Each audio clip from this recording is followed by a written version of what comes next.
Hi ഡേ ജെ aspirants. December 1 നടക്കാൻ പോകുന്ന നമ്മുടെ ഗ്രേറ്റ് ഇന്ത്യൻ ബാറ്റിൽ JEE-GIB-യുടെ രജിസ്ട്രേഷൻ ഡേറ്റ് എക്സ്റ്റെൻഡ് ചെയ്തിട്ടുണ്ട്. ഈ മാസം 20 വരെ നിങ്ങൾക്ക് രജിസ്റ്റർ ചെയ്യാവുന്നതാണ്. അപ്പൊ രജിസ്റ്റർ ചെയ്യാത്ത വിദ്യാർത്ഥികൾ ഈ ഒരു ഓപ്പർച്യൂണിറ്റി യൂസ് ചെയ്തുകൊണ്ട് വേഗം തന്നെ രജിസ്റ്റർ ചെയ്യാൻ ശ്രമിക്കുക. പല കുട്ടികളും ഈ ഒരു സമയത്ത് ചോദിക്കുകയും സംസാരിക്കുകയും ഒക്കെ ചെയ്യുന്നതാണ്, ഇനി ഒരു GIB എഴുതേണ്ടതുണ്ടോ? കാരണം ആ GIB-ക്കായിട്ട് നിങ്ങൾ പഠിക്കണം, പ്രിപ്പയർ ചെയ്യണം, ആ ഒരു ദിവസം എക്സാമിനായിട്ട് സ്പെൻഡ് ചെയ്യണം. അപ്പോൾ ഈ സമയമൊക്കെ നമുക്ക് ജനുവരി ഷിഫ്റ്റിലേക്കുള്ള ഫെയർ JEE എക്സാമിന് പ്രിപ്പയർ ചെയ്താൽ പോരെ, GIB-ക്ക് വേണ്ടി പ്രിപ്പയർ ചെയ്ത് സമയം കളയണോ എന്നുള്ള ഒരു സംശയം പല കുട്ടികളും ചോദിക്കാറുണ്ട്. യഥാർത്ഥത്തിൽ ഈ ചിന്താരീതി തെറ്റാണ്. കാരണം അതിന്റെ പ്രധാന കാരണം തന്നെ നമ്മളൊരു കോമ്പറ്റേറ്റീവ് എക്സാമിന് പ്രിപ്പയർ ചെയ്യുമ്പോൾ എത്രത്തോളം മോക്ക് എക്സാമുകൾ എഴുതാൻ സാധിക്കുക അത്രത്തോളം നിങ്ങൾ ഇമ്പ്രൂവ് ആവും. അതിൽ ഒരുപാട് കാര്യങ്ങൾ നിങ്ങൾ ശ്രദ്ധിക്കേണ്ടതുണ്ട്. ഓരോ കാര്യങ്ങളായിട്ട് ഞാൻ പറഞ്ഞുതരാം. സോ ഈ വീഡിയോ നിങ്ങൾ പൂർണ്ണമായിട്ടും സ്കിപ്പ് ചെയ്യാതെ കാണുക. ഇത് മുഴുവൻ കണ്ടു കഴിഞ്ഞാൽ നിങ്ങൾക്ക് മനസ്സിലാവും എന്തുകൊണ്ടാണ് ഈ GIB ഇത്രയും പ്രാധാന്യം അർഹിക്കുന്നത്.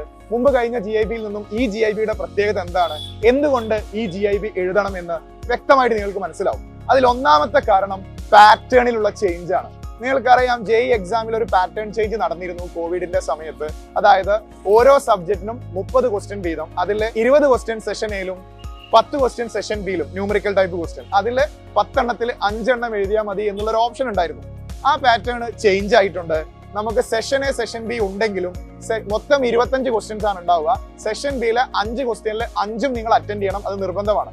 ഇതൊരു പക്ഷേ നിങ്ങൾക്ക് ഒരു ചെറിയ ചേഞ്ച് ആയിട്ടാണ് തോന്നുന്നതെങ്കിലും എക്സാമിനേഷൻ എഴുതുന്ന സമയത്ത് ഈ ഒരു മാറ്റം വലിയ ഇമ്പാക്ട് ഉണ്ടാക്കും. അപ്പൊ ഈ പാറ്റേൺ ചേഞ്ച് വന്നതിന് ശേഷമുള്ള ആദ്യത്തെ GIB ആണ് ഡിസംബർ 1 നടക്കാൻ പോകുന്നത്.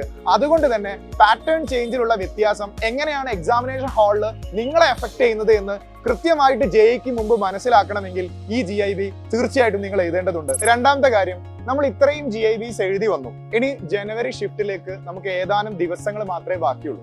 അപ്പോൾ നമ്മുടെ ഫെയർ JEE എക്സാമിന്റെ തൊട്ട് മുമ്പായി നടത്തപ്പെടുന്ന ഈ GIB-യും കൂടെ എഴുതി കഴിയുമ്പോൾ നിങ്ങൾക്ക് ഇത്രയും നാൾ എഴുതിയ GIB-യിൽ നിങ്ങൾക്ക് ലഭിച്ച സ്കോറും നിങ്ങളുടെ റാങ്കും ഇനി ഇപ്പൊ നിങ്ങൾ എഴുതാൻ പോകുന്ന ഈ പുതിയ പാറ്റേണിലുള്ള ഈ ഡിസംബർ 1 നടക്കാൻ പോകുന്ന GIB-യുടെ റിസൾട്ടും അനാലിസിസ് നടത്തിക്കൊണ്ട് കൃത്യമായിട്ട് നിങ്ങൾക്ക് ഒരു കൺക്ലൂഷനിലേക്ക് എത്താൻ സാധിക്കും.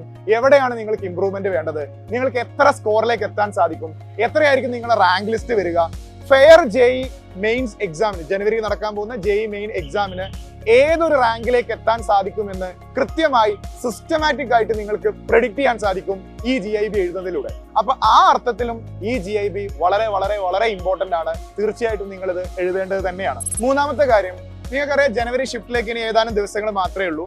അപ്പൊ ഒരു കോമ്പറ്റേറ്റീവ് എക്സാമിന് പ്രിപ്പയർ ചെയ്യുമ്പോൾ JEE മെയിൻസ് മാത്രമല്ല ഏതൊരു ഹൈലി കോമ്പറ്റേറ്റീവ് എക്സാമിനേഷൻ ആണെങ്കിലും ഒരു കോമ്പറ്റേറ്റീവ് എക്സാമിന് പ്രിപ്പയർ ചെയ്യുമ്പോൾ അവസാനത്തെ 2 മാസ സമയ കാലയളവിൽ നമ്മൾ കൂടുതൽ സമയം പഠിക്കുന്നതിനേക്കാൾ മോക്ക് എക്സാം എഴുതി പഠിക്കുന്നതാണ് ഏറ്റവും ഇമ്പോർട്ടന്റ്. കാരണം നമ്മളൊരു എക്സാമിനേഷൻ എഴുതുമ്പോൾ ഒരു particular number of questions each സബ്ജക്റ്റിൽ നിന്നും നമ്മൾ എക്സാമിനേഷൻ എഴുതുമ്പോൾ ആ എക്സാമിനേഷന് വേണ്ടി നമ്മൾ പ്രിപ്പയർ ചെയ്തു, എക്സാമിനേഷൻ ഹാളിൽ ഇരുന്നു, അത് എഴുതുന്നു, അതിനുശേഷം അതിന്റെ സൊല്യൂഷൻ വീഡിയോ അല്ലെങ്കിൽ സൊല്യൂഷൻ നോക്കി നിങ്ങൾ ആ ടോപ്പിക്സ് പഠിക്കുന്നു.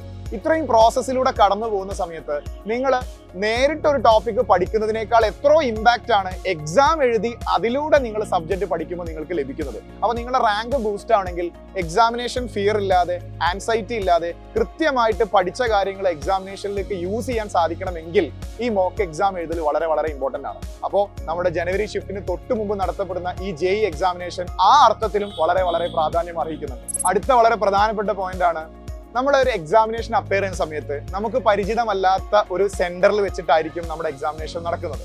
അപ്പൊ ഒരു CBT ബേസ്ഡ് എക്സാമിനേഷൻ എഴുതുമ്പോൾ ഒരു പുതിയ സെന്ററിലേക്ക് കയറി ചെല്ലുന്ന സമയത്ത് ആ ഒരു അന്തരീക്ഷത്തിലൂടെ കടന്നു പോകുമ്പോൾ നമുക്കുണ്ടാവുന്ന ആൻസൈറ്റിയും നമ്മുടെ എക്സാമിനേഷൻ പ്രഷറും ഒക്കെ വളരെ കൂടുതലായിരിക്കും. സോ അതൊരു പരിധി വരെ നമുക്ക് നിയന്ത്രിക്കാൻ സാധിക്കും ഈ GIB എഴുതുന്നതിലൂടെ.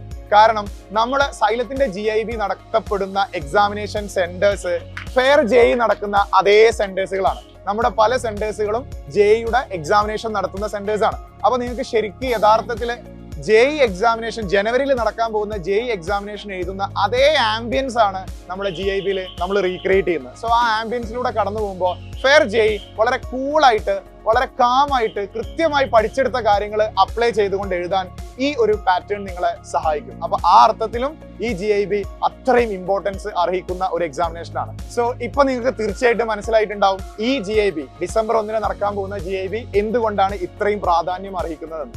അപ്പൊ എല്ലാവരും അടിപൊളിയായിട്ട് പഠിച്ച് നിങ്ങളുടെ മാക്സിമം പൊട്ടൻഷ്യൽ പുറത്തെടുത്തുകൊണ്ട് ഈ എക്സാമിനേഷൻ എഴുതണം. അതിനായി നിങ്ങളെ ഹെൽപ്പ് ചെയ്യാൻ ഇനിയുള്ള ദിവസങ്ങളിൽ നിരവധി പ്രോഗ്രാംസുമായിട്ട് സൈലത്തിന്റെ JEE ടീം നമ്മുടെ ജീനിയസ് ചാനലിൽ വരുന്നുണ്ട്.